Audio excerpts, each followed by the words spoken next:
성경 일독을 위해서 오늘 함께 읽어나갈 하나님 말씀은 욥기 13장부터 16장까지의 말씀입니다. 욥은 고난 중에 있습니다. 가족을 잃었고 건강을 잃었고 그 재산을 잃었습니다. 욥은 많이 외로웠을 것입니다.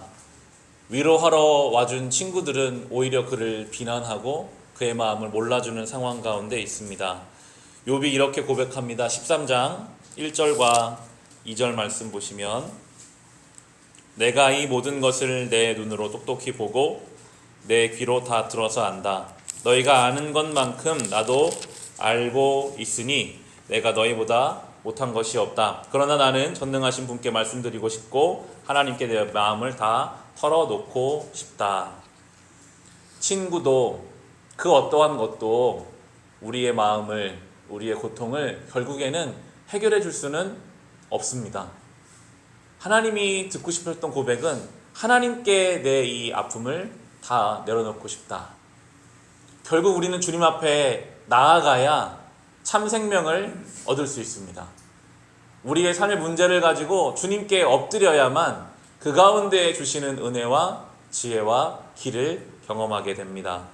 욥은 이렇게 하나님께 기도합니다. 이어지는 23절, 24절 말씀에, 내가 지은 죄가 무엇입니까? 내가 무슨 잘못을 저질렀습니까? 내가 어떤 범죄에 연루되어 있습니까? 어찌하여 주님께서 나를 피하십니까? 어찌하여 주님이 나를 원수로 여기십니까? 욥의 기도를 읽어보시면 하나님 앞에 모든 그의 마음을 쏟아내고 있습니다. 하나님, 억울합니다. 하나님, 고통스럽습니다. 하나님, 길을 모르겠습니다. 하나님, 너무나 힘듭니다. 자기가 가지고 있는 이 모든 마음들을 주님 앞에 쏟아냅니다. 때로 하나님은요, 우리를 피할 길이 없는 곳으로 몰아가실 때가 있습니다. 정말 아무도 주변에 없는 것 같고 오직 홀로 남은 것만 같은 그때, 어쩌면 그때가 하나님을 만날 때입니다. 이 욥처럼, 하나님, 나 정말 아무것도 할 수가 없겠습니다. 하나님은 그 고백을 하기를 기다리고 계시고 그곳에서 이제 우리를 좀 더 높은 차원의 신앙으로, 좀 더 깊은 차원의 신앙으로 우리를 이끌어 가실 것입니다. 욥은 자기의 인생을 돌아볼 수밖에 없었겠죠. 이 인생이란 무엇인가? 재산이 많고 자녀가 많고 부족한 것이 없을 때는 보이지 않던 것들, 생각하지 않아도 되는 것들을 이제 생각하게 되고 하나님 앞에 것들을 고백하게 됩니다. 14장 1절과 2절에 보면, 여인에게서 태어난 사람은 그 사는 날이 짧은 데다가 그 생애마저 괴로움으로 가득 차 있습니다. 피었다가 곧 시드는 꽃과 같이 그림자같이 사라져서 멈추어 서지를 못합니다.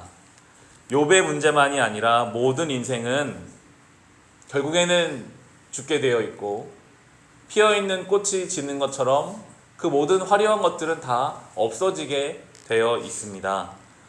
욥의 고난은 이렇게 집중되어 있어서 우리가 욥은 참 힘들었겠다라고 생각이 들지만, 그 욥의 고난을 쫙 펼쳐놓으면 어쩌면 그것이 우리의 인생입니다. 상실과 결핍의 반복, 계속 잃어버리는 삶, 뭔가 부족한 삶. 요즘 아이들을 이렇게 돌보면서요, 2시간마다 아이들이 밥을 찾거든요. 열심히 울면 밥을 주면은 언제 울었냐는 듯이 너무 맛있게 먹어요. 그런데 시간이 좀 지나면 똑같은 일이 반복되더라고요. 그걸 보면서 저것이 하나님 앞에 우리의 인생이 아닐까. 힘들고 어려울 때 뭔가를 찾고 나를 채우기 위해서 이것도 해보고 저것도 해보다가 잠깐 되는 것 같으면 만족스러워 하다가도 그게 아니거든요. 그러면 또 울고 또 힘들어하고 또 넘어지고, 또 뭔가 해결된 것 같다가도 또 넘어지고 또 힘들어하는, 그러다가 결국 죽음으로 하나님 앞에 갈 수밖에 없는, 욥이 지금 말하고 있는 것처럼 그 생애는 괴로움으로만 차 있는 것 같고 꽃이 시드는 것처럼 허무하게 느껴질 수도 있겠습니다. 이 과정을 통해서 우리는 우리의 연약함과 하나님의 전능하심을 봐야 합니다. 우리가 얼마나 아무것도 아닌 존재인지, 하나님이 우리를 돕지 않으시면 하루도 살 수 없는 존재임을 우리가 깨달아야 하겠습니다. 16장에 7절부터 보시면 7, 8, 9절에 욥은 이제 이 고통을 하나님께서 주신 것임을 그렇게 고백하고 있는데요. 16장 7, 8, 9절 보시면 주님께서 나를 기진맥진하게 하시고 내가 거느리고 있던 자식들을 죽이셨습니다. 주님께서 나를 체포하시고 주님께서 내 적이 되셨습니다. 내게 있는 것이라고는 피골이 상접한 앙상한 모습뿐입니다. 이것이 바로 주님께서 나를 치신 증거입니다. 사람들은 피골이 상접한 내 모습을 보고 내가 지은 죄로 내가 벌을 받았다고 합니다. 주님께서 내게 분노하시고 나를 미워하시며 내게 이를 가시며 내 원수가 되시며 살기가 찬 눈초리로 나를 노려보시니 라고 하며 이 모든 일의 주체가 되는 분은 하나님이시다라고 고백하고 있습니다. 우리의 인생의 생사화복을 주관하시는 분은 하나님이십니다. 그런데 우리를 죽기까지 사랑하시는 하나님이 우리의 삶에 고통의 때를 보내게 하시는 이유가 무엇일까요? 우리를 사랑하시는 분이신데 우리의 삶에 이 욥의 고난과 고통과 같은 때를 보내시는 이유가 있다면 아마도 그 시간을 통해서 뭔가 지금 우리가 모르고 있는 것을 알게 하시거나 놓치고 있는 것을 붙잡게 하시거나 채워져야 할 부분, 낮아져야 할 부분이 있다면 그 시간을 통해서 우리를 만들어 가시는 분이라고 우리는 믿어야 합니다. 그것이 하나님이시거든요. 주님께서 우리의 삶을 주관하시는 모든 것을 주관하시는 분이시라면 그분께 우리의 삶을 내어 맡기고 오늘도 주님 내가 주님 주신 이 나를 살게 해 주십시오.